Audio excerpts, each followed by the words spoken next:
Part 3. Judgment is temporarily delayed. Jonah 3:4-10. The abruptness of the encounter between Jonah and the Ninevites is stunning.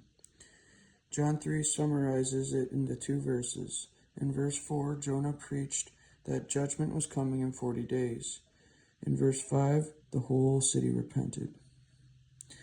I mentioned that powerful messages come from God's people, and all we need to do is be open.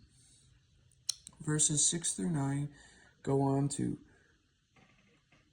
call out to God for mercy and turn from the evil ways that are characterized in their empire. Our reflection as a nation, the whole thing. To other countries, what are we highlighting? Most of the time our iniquities. Just makes me curious on what other countries see.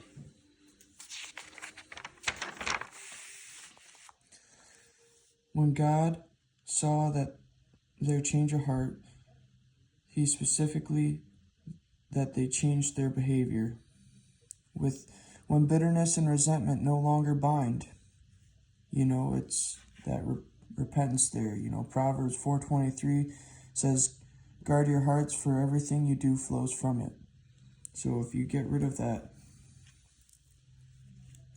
stuff, bondage, that stuff that causes tension, that sin, you can live a more light walking life.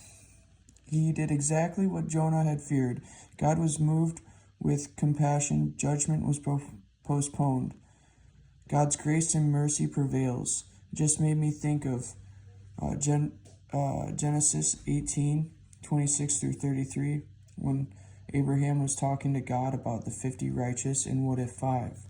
And then it just kept going down. And Abraham, he walked a very bold life, leaving a land he knew to go to, which he didn't. And so I said, the precious love of the faithful and those he greatly loved from damage to dustin.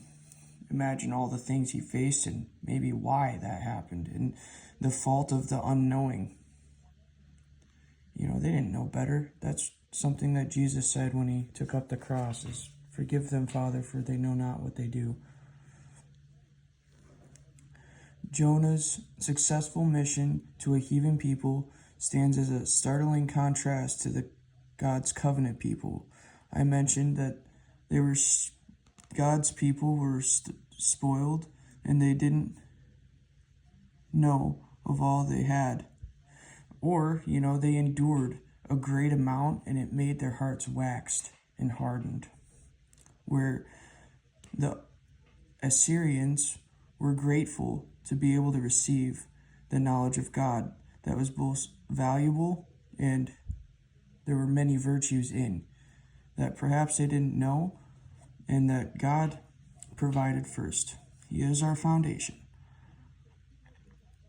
The Assyrians repented at Jonah's message.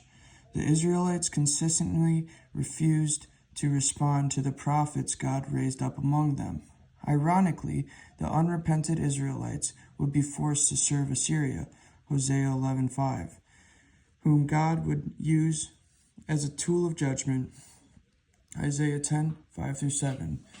During this ministry, Jesus would use the repentance of the Ninevites to chastise those who refused to believe in him and his message in Matthew 24:21. In accordance, do you know anyone who thinks their sin is unforgivable? I mentioned some things above.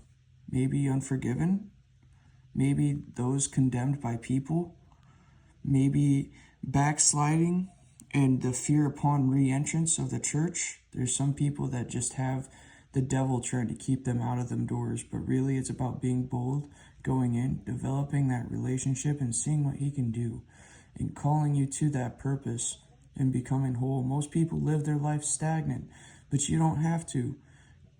God can restore what is broken. And he did that for the Assyrians. How can the story of the Ninevites help you them understand God's love and grace. I said God's love, mercy, and grace teaches us how to extend it to others in following. In truth, nobody.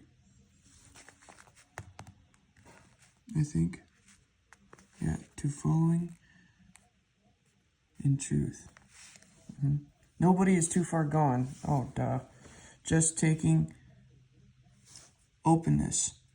Israelites grew stubborn. Romans 12:3. They started thinking higher than they ought to. A lot of people outside the church might do that now. But the Assyrians needed that foundation to restore. Okay, thank you for bearing with me in those couple of flukes. Have a good day, y'all.